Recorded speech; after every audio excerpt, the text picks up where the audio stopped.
হুট করে বন্ধু বললো তাড়াতাড়ি রেডি হও, সুইমিং পুলে গোসল করতে যাব।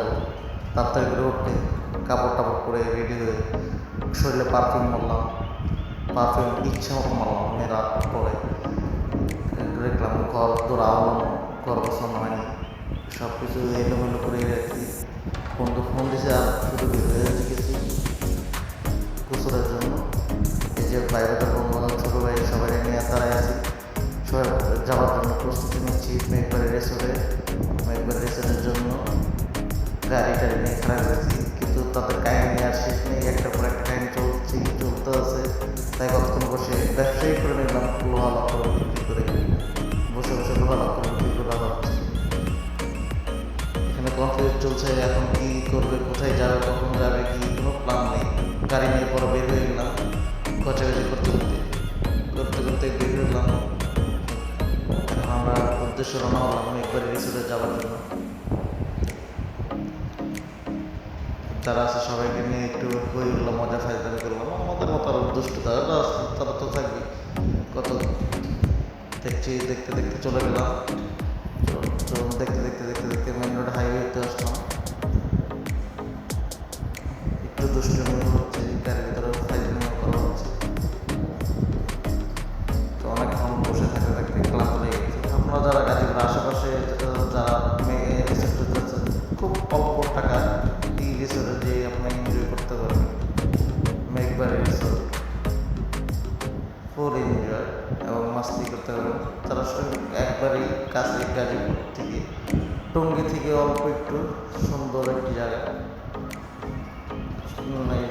টঙ্গীতে 10 কিলো রাস্তা মেঘবাড়ি রিসোর্ট, সেটাকে রায়দারা বলে। পোলোখোলা ব্রিজ থেকে গিয়ে নিচে দিয়ে আসলেই 5-7 মিনিট লাগবে। তো আমরা খুবই এনজয় করলাম, গাড়ি ড্রাইভ করছে আমাদের ড্রাইভার, খুবই ফাইজলামি করছে গাড়ি নিয়ে। সে উল্টা পাল্টা ফাইজলামি করতেছে। ফাইজলামি করতে করতে খুবই গরম ছিল, কারণ মাঝখানে আমরা গ্রামের মধ্যে আসলাম। গ্রামের মধ্যে খুবই সুন্দর, খুবই ভালো লাগছিল। ভাই বোনেরা সবাই যাচ্ছি, যেতে হুট করে দেখি যে গাড়িতে এসেছি। পরবর্তী 3 কিলো আবার রান করে যেতে কিনে নেওয়া যায়। এই সুন্দর রাস্তাগুলো খুবই রোমান্টিক রাস্তা, এটা বৃন্দানের ভিতর দিয়ে রাস্তা। আমরা অবশিষ্ট মেঘবাড়ি রিসোর্টের ভিতরে ঢুকলাম, প্রবেশ করার পরে এখন দেখছি কত সুন্দর রিসোর্ট। দেখতে আমরা খুবই হয়ে গেলাম। সবাই এখন এক্সাইটেড, তারপরে গোসল করার জন্য খুবই কম মতেই তো আমরা সবাই ছবি তোলা নিয়ে ব্যস্ত হয়ে গেলাম। গোসলের তো এই ছবি তোলা নিয়ে ফটোশ্যুট করতে খুবই ব্যস্ত হয়ে গেলাম। দেখেন সবাই ফটোশ্যুটের জন্য ব্যস্ত, ভিডিও এডিটিং করছে কেউ ছবি এই করতে আমরা সবাই এসে ঢুকলাম পানিতে। সবাই ফাইজলামি করলাম, কত ফটো করতে তারা দেখলাম পানির ভিতরে মোবাইলটি ডুবিয়ে দিত। আমার পানি দেখতে খুলে হয়ে গেল ক্যামেরাগুলো। আবারও আমরা কী করবো, আবারও যেহেতু ভিজে তাই আবারও ডুব দিলাম পানিতে তলে। এখন দেখি পুরোটাই ডুবে গিয়েছে। বাট খুবই মজা হচ্ছিল, খুবই এনজয় করছিলাম, খুবই মজাদার। এখন দেখি পুরোটা পানি হয়ে ক্যামেরা ঘোলা হয়ে গেছে। তারপর কোনো কথা নেই, তারপর আবারও ডুব দিলাম, যেহেতু ঢুকছি আবারও ডুব।